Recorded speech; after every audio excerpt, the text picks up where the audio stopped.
kok perlu juga gini, kita sudah belajar bahwa di dalam industri farmasi itu tugas kita mengawal mutu obat sekaligus keamanan obat. Jadi kalau misalnya nanti ada bahan datang paracetamol, kita identifikasi bahannya ya, bahan awalnya itu, bahan aktifnya. Itu pun setelah jadi produk, kita analisa, kita identitasnya ya. Analisis meliputi kualitatif, identitas, penetapan kadar, RC, mungkin juga cemaran, sudah kita lakukan. Tapi itu tidak cukup. Ya, untuk obatnya sih oke, tapi untuk alatnya ini bagaimana? Itu harus dibersihkan ya. Sehingga residu nanti itu sudah sesuai dengan ketentuan. Nah, tujuan validasi ini ya tadi sudah saya sampaikan tentu untuk keamanan pasien, untuk quality dan efficacy itu dijamin dengan adanya ini. Bayangkan kalau obat itu nanti uh, menimbulkan residu terus, padahal alatnya dipakai bermacam-macam, maka itu nanti bisa mempengaruhi mutu dan efikasinya. Nah, nanti industri yang ada di Indonesia ya harus memenuhi kriteria, memenuhi persyaratan dari regulator. Kalau di Indonesia itu dikawal oleh Badan POM ya. Tapi kalau untuk aslinya cleaning validation itu bisa dari FDA, ya bisa juga dari EMA ya. Dan EMA itu European Medicine Agency, ada PICS dan seterusnya. Apa ini maksud kontaminasi silang tadi ya? Kontaminasi silang itu material dari produk A, tadi misalnya paracetamol, itu secara tidak sengaja terbawa masuk ke dalam alur proses B. Jadi nanti kalau sudah dipakai ke paracetamol, paracetamol itu tertinggal, ya namanya carry over, ya tertinggal di situ. Dan itu nanti bisa campur. Oleh karena itu dibersihkan. Tapi bukan berarti memang paracetamol bersih sama kali, enggak juga. Ada persyaratan, boleh ya sekian ya syaratnya, tapi memang itu nanti kaitannya dengan toksikologinya ya. Dapat terjadi melalui sisa debu udara airborne. Jadi kalau itu nanti terkait dengan mikrobiologi dari ruangan juga begitu. Nah, validasi pembersihan itu meliputi residu bahan kimia, termasuk di dalamnya API ya, Active Pharmaceutical Ingredient. Suara saya bisa didengar dengan baik, Mas? Bisa, Prof. Ya, oke ya. Termasuk residu bahan pembersihnya, kontaminasi mikrobiologinya. Kalau zatnya itu tidak stabil, degradannya, jadi macam-macam di situ ya. Jadi nanti residu kimia ini kan banyak tadi ya. Tapi tadi nanti itu perlu diketahui sifat fisika kimianya, potensi toksisitasnya, termasuk eksibien itu bagaimana. Maksudnya bagaimana? Saya punya produk, bahan aktifnya banyak. Pertanyaannya nanti kalau kita analisis kimia di laboratorium, yang mana kita analisis? Maka nanti kita harus melihat sifat fisikokimianya, toksisitasnya.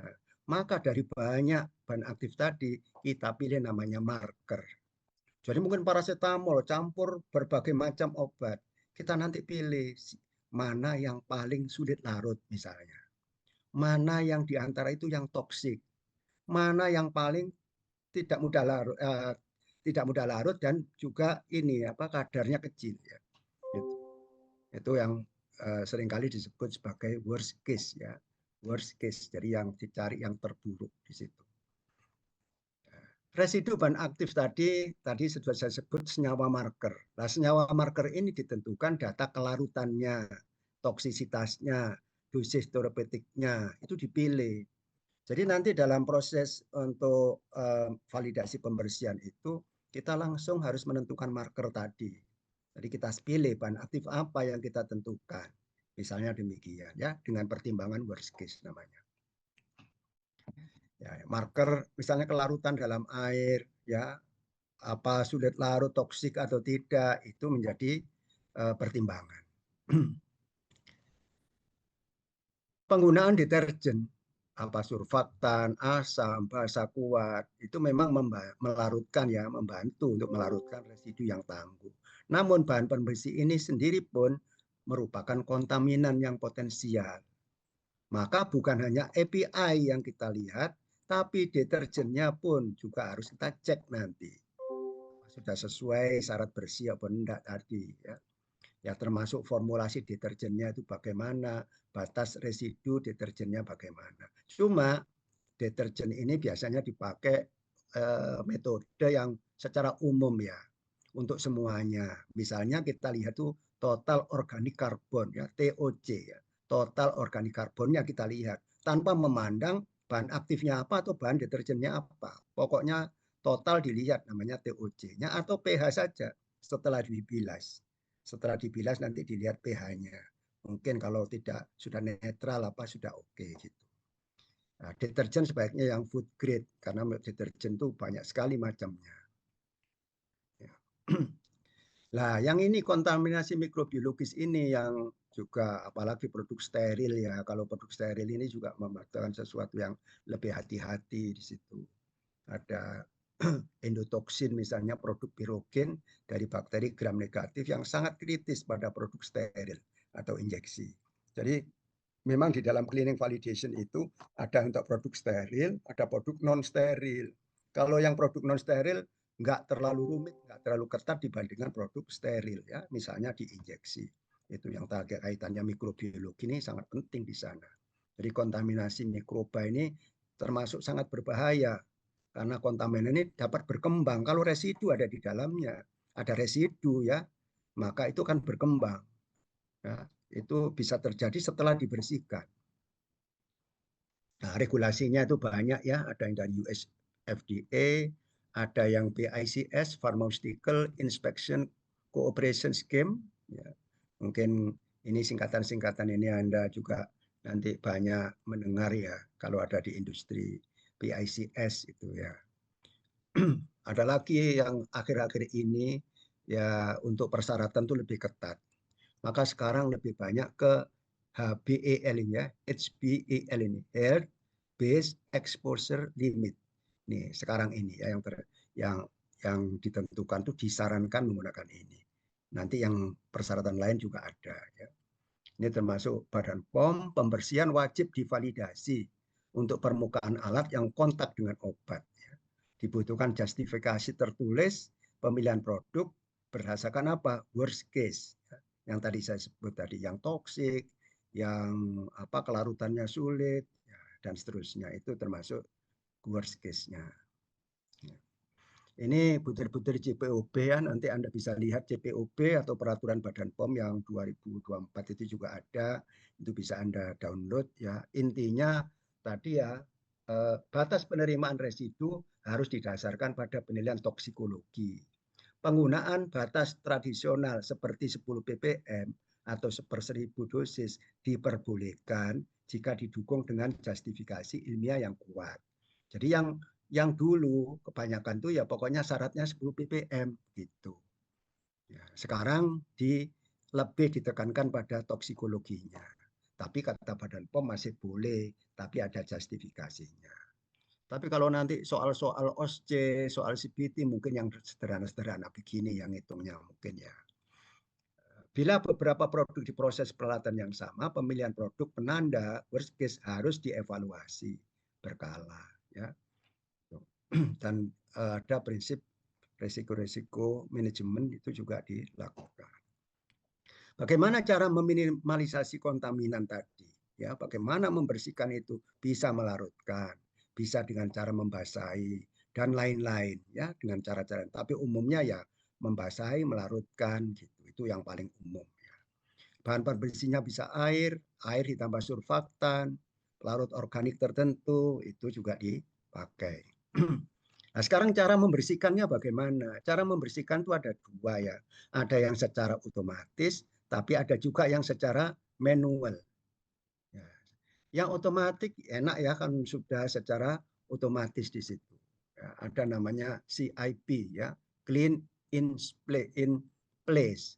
Ya, ada juga clean out place itu. Itu metodenya ya, itu yang secara otomatis. Nah, kemudian bagaimana rencana validasi ini? Pertama, kita harus tentukan equipment apa yang dilakukan screening. Kita pilih equipmentnya. Jenis produk apa saja yang mempergunakan equipment tersebut. Ada datanya. Kemudian jenis API dari produk tersebut yang paling sulit dilakukan cleaning. Itu apa? Worst case-nya itu apa? Baru kemudian ditentukan namanya marker tadi. Setelah itu menentukan jenis pelarut apa yang kita pakai untuk membersihkan. Nah, ini metode analisis yang kontaminan marker dengan mengetahui LOD-nya.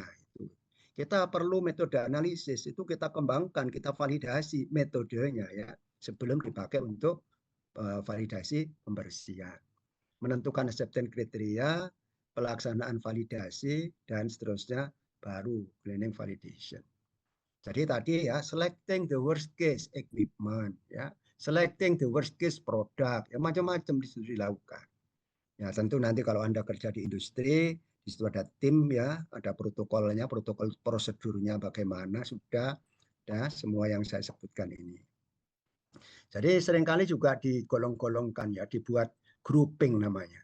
Peralatan produksi itu di grouping berdasarkan produknya, metode pembersihannya, ditentukan marker, dan nanti ada namanya MAKO ya. MAKO. Nah, sekarang kriteria kebertimaannya itu 3 kriteria dapat dibuktikan secara ilmiah. Jadi kalau toh bahan aktif itu ditentukan secara kuantitatif ya, kuantitatif ya. Jenis kriteria bisa saja secara visual. Memang dilihat setelah dibersihkan masih ada enggak secara visual itu tanda-tanda mungkin masih belum bersih ya. Terus secara kimia berarti dibuktikan dengan metode kimia ya, misalnya HPLC misalnya. Mikrobiologi, endotoksin dan sebagainya. Ini teknisnya seperti itu. Nah, ini MAKO ini ya, MAKO, maximum allowable carry over. MAKO ini artinya jumlah maksimum residu bahan aktif obat dari produk A yang diizinkan tertinggal pada permukaan peralatan produksi yang berpotensi terbawa ke dalam batch pertama dari produk B yang diproduksi berikutnya. Tadi seperti misalnya produk A itu paracetamol, ya produk B cetirizine misalnya gitu. Jadi bukan berarti produk A paracetamol harus bersih sekali, enggak. Ada syaratnya di situ. Itu nanti ditetapkan secara dengan metode analisis itu dengan kriteria kebertimaan namanya MAKO. MAKO maximum allowable carry over. Lah itu dihitung ya. Nah, itu boleh sebetulnya residu boleh tertinggal di produk berikutnya itu. Ya, tapi ada persyaratannya.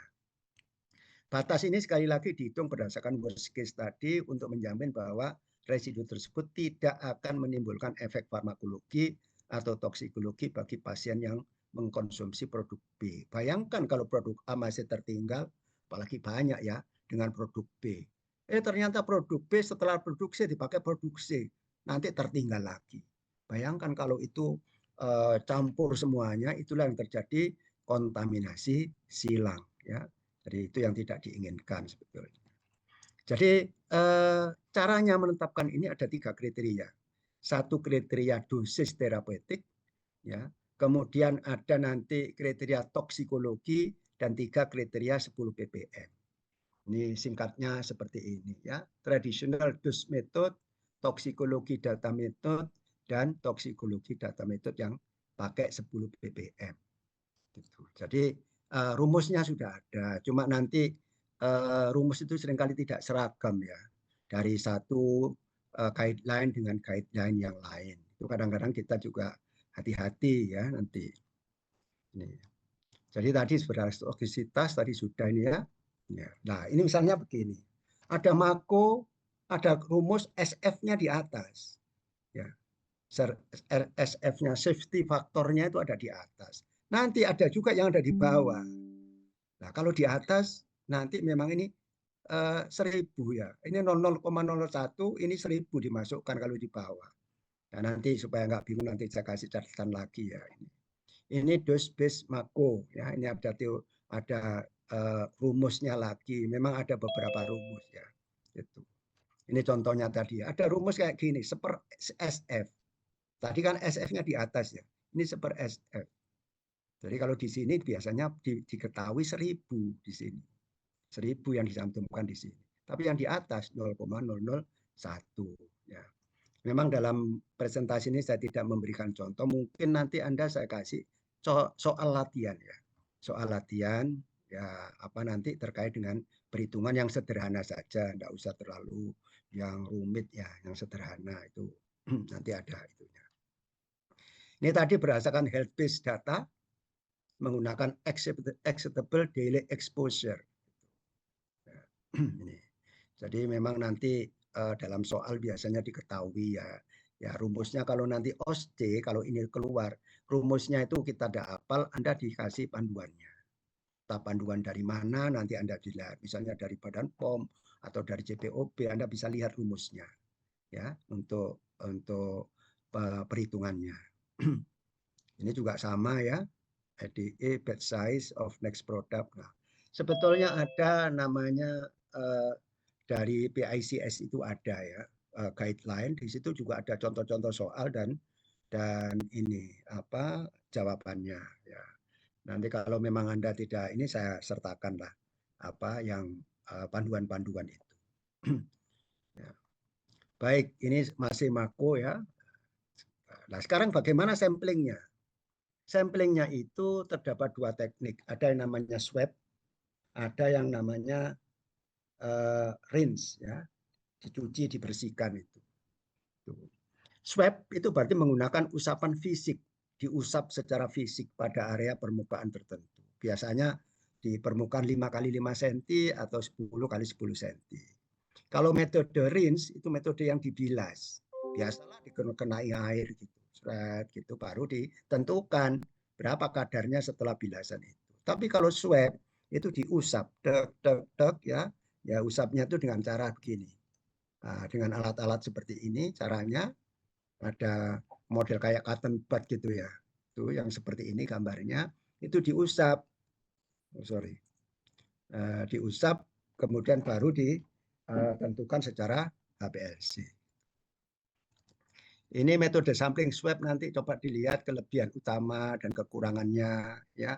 Keuntungannya apa ya itu ada sudah nanti sudah tak tuliskan di sini. Itu metode sampling. Nah, ini tadi saya sebut ini.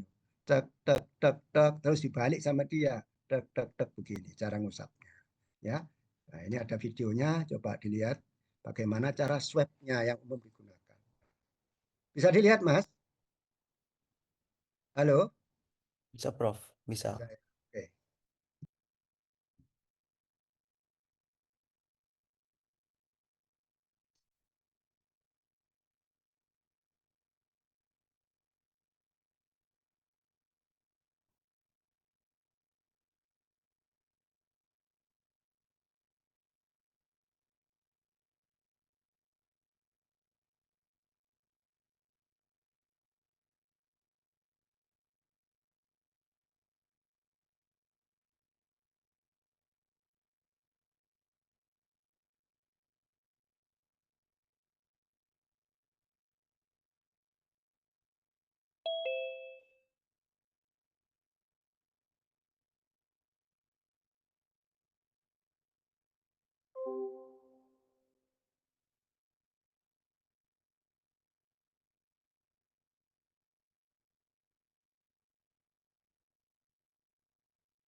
Ya, kira-kira seperti itu ya. Termasuk pada saat kita nanti melaksanakan validasi metode, caranya secara simulasi juga kita gitukan. Baru kita tetapkan recovery-nya. Gitu ya. Cara berikutnya teknik samplingnya ya dengan pencucian tadi. Dibersihkan, dicuci, ya bersih. Setelah terakhir itu baru kita analisis ya. Apakah dengan pH misalnya. Atau dengan TOC. Itu dilakukan seperti itu. Nah, terakhir ini metode analisisnya. Metode analisis untuk validasi pembersihan. Tadi saya sebut bahwa kalau di dalam validasi pembersihan itu kan memang alat itu kita buktikan. Apakah alat setelah dicuci itu sudah masih mengandung residu atau sudah residunya itu sudah memenuhi persyaratan enggak? Ya, dari persyaratan terkait konsentrasi atau persyaratan-persyaratan lainnya. Metodenya itu ada yang spesifik, memang menghitung konsentrasi. Kalau kita gunakan paracetamol, berapa paracetamol yang tertinggal di dalam alat itu? Apakah metode swab ataukah metode pembersihan? Dibuktikan, dianalisis. Metode yang paling umum dipakai adalah HPLC, detektor UV, itu paling banyak. JC jarang, ya. Tapi yang kalau dalam bentuk ion-ion logam itu boleh pakai ion kromatografi. Itu yang banyak. Tapi selama ini yang paling banyak adalah HPLC. Ada metode namanya non-spesifik. Metode untuk mendeteksi multi residu tanpa harus merinci masing-masing komponen residu. Jadi kalau misalnya tadi menggunakan pH gitu ya, atau menggunakan total organik karbon, kita nggak usah menghitung macam-macamnya. Pokoknya secara ini TOC-nya berapa. Misalnya deterjen yang kita gunakan. Misalnya kita gunakan TOC. Pokoknya enggak terserah deterjen campur apa. Pokoknya TOC-nya sesuai ya memenuhi syarat. Nah, di sini kadang-kadang digunakan conductivity. Conductivity itu artinya daya hantar.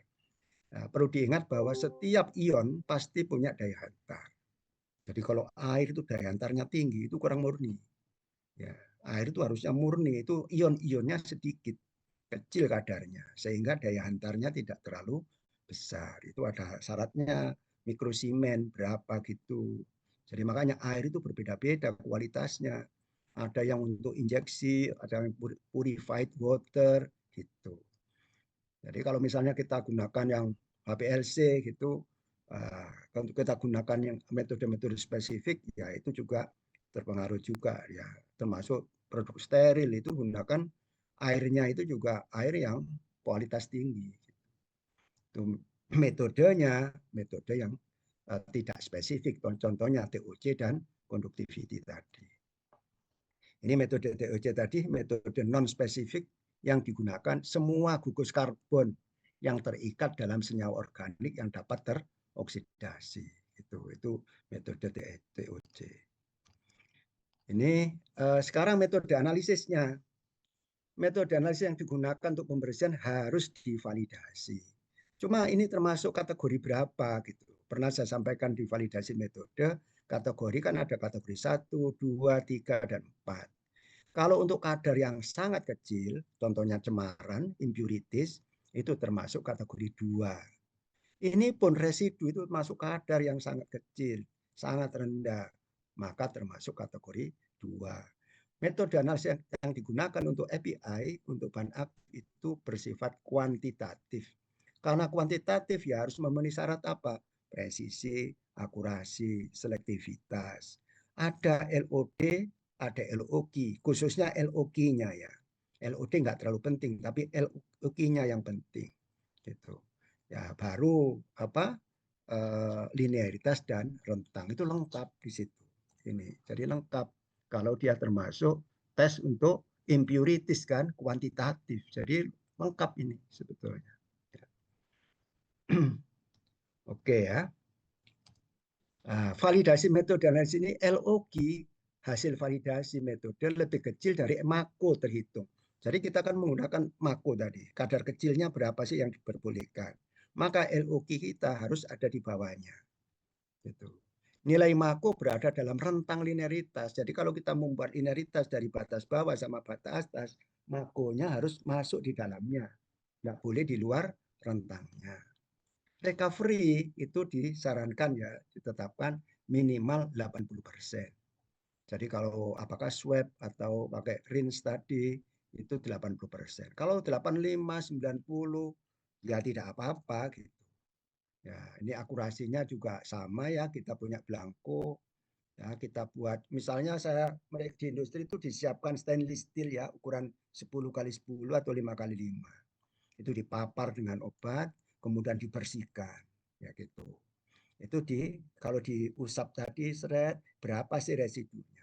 Kalau yang kita sampaikan tadi bahannya itu diketahui kadarnya, ya bersama plasibonya tadi itu, kemudian setelah dicuci dianalisis berapa yang diperoleh berapa dibagi dengan yang asli yang sebenarnya tadi kali 100%, itu namanya recovery. Untuk LOD, LOG sama ya dengan validasi yang lain berdasarkan nilai S per N. Jadi kalau konsentrasinya sangat rendah, maka kromatogram kita lihat dari dekat, namanya di zoom. Di zoom jadi kayak gini, peaknya tinggi juga, tapi noise-nya itu naik turun gini. Pada saat Anda praktikum kan lurus ya baseline-nya. Ini enggak, karena konsentrasinya kecil, di zoom, dilihat dari dekat. Jadi begini. Yang naik turun yang di bawah ini, yang baseline ini, naik turunnya itu disebut noise. Nah, yang peak-nya itu disebut sinyal. Kalau S per N itu minimal 3, itu boleh ya, disebut sebagai LOD. Tapi kalau LOG, S per N-nya itu adalah minimal 10. Nah, ya, bisa juga sebetulnya berdasarkan ini apa, kalau Anda membuat kurva kalibrasi, maka kan ada slope. Slope-nya itu S ini. Sigma itu adalah SD dari blanknya. Blankonya kita suntikan terus. Ya, itu biasanya ada noise-nya. Metode ini lebih cocok untuk spektroskopi ya, tapi HPLC pun bisa. Tapi kalau kromatografi pasti bisa signal to noise. Jadi kalau AAS biasanya pakai linearitas. Kalau ini untuk yang lain ya, untuk analisis yang lain. Spektro itu juga pakai linearitas ya, tidak bisa pakai S per N seperti di kromatografi. Ini recovery-nya. Recovery-nya itu yang 80% itu good, kalau lebih besar 50% itu reasonable, kurang 50% questionable. Dari sekarang Badan POM minta minimal 80 ya. Termasuk kalau Anda analisis cemaran itu sama ya. Itu yang namanya apa? Presisi, akurasi, presisinya boleh 20%. Akurasinya 80% ya, minimal ya. 80%, 20% itu perbedaannya. Gitu ya. Saya kira itu untuk cleaning validation. Intinya bahwa kita berada di industri itu memang kita mengawal mutu dan keamanan, termasuk pembersihan. Alat-alat itu yang digunakan kan banyak ya. Itu juga harus ada program, harus ada ini dari QA itu. Jadi bagaimana kita berkomitmen untuk membersihkan itu. Mengapanya tadi sudah jelas ya, dan bagaimana apa saja yang perlu dibersihkan itu residu-residu apa saja tadi sudah, termasuk memilih markernya itu gimana. Ya, tapi ada juga namanya dedicated equipment. Equipment yang dipakai untuk itu saja, enggak dengan yang lain. Tapi di industri kebanyakan multi produk ya, produknya kan macam-macam. Bayangkan kalau itu tidak dilakukan pembersihan, maka terjadi kontaminasi silang dan bahayanya itu di toksisitasnya ya. Ini saya mohon maaf ya, saya ada di Bandung sekarang nih di Universitas Padjadjaran. Ini pas tadi, alhamdulillah pas ini belum mulai, sebentar lagi jam 2 ini mulai. Jadi saya agak cepat-cepat dikit, tapi nanti kan saya beri soal latihan juga insya Allah ya. Kalau DTPO ini kan masih lama ujiannya ya. Kapan Mas? Masih minggu depan, Prof. Tepatnya lagi toh? Iya. Ya. Nah, ya biasanya kan tadi dituntut untuk mengerti cara perhitungannya ya, tapi yang mungkin yang sederhana-sederhana yang sudah diketahui gitu. Kalau aslinya memang prosedurnya itu kan dibuat tabel di Excel gitu ya. Pada saat kita memilih markernya berdasarkan apa, kelarutannya kan kita harus tahu masing-masing sifat fisikokimia untuk menentukan marker itu. Kelarutannya, toksisitasnya itu. Itu sifat-sifat itu dipelajari semua baru kita menentukan marker. Mana yang kita pilih. Yang tadi disebut worst case ya. Yang paling sulit lah pokoknya. Ya, begitu ya. Permisi Prof, saya Ya, Indonesia tadi di awal belum sempat absen oh karena sebentar. Saya lihatnya ya. Mana tadi ya? Siapa Mbak? Putu Nisa ya. Halo? iya Prof, Putu Ya. Indonesia. Yang satu ini Dimas sudah atau Iya, belum? saya Bang. Oh ya, Saya wis belum pas juga, ya. Bang. Oke, oke, berarti sudah semua. Sudah semua, Mbak.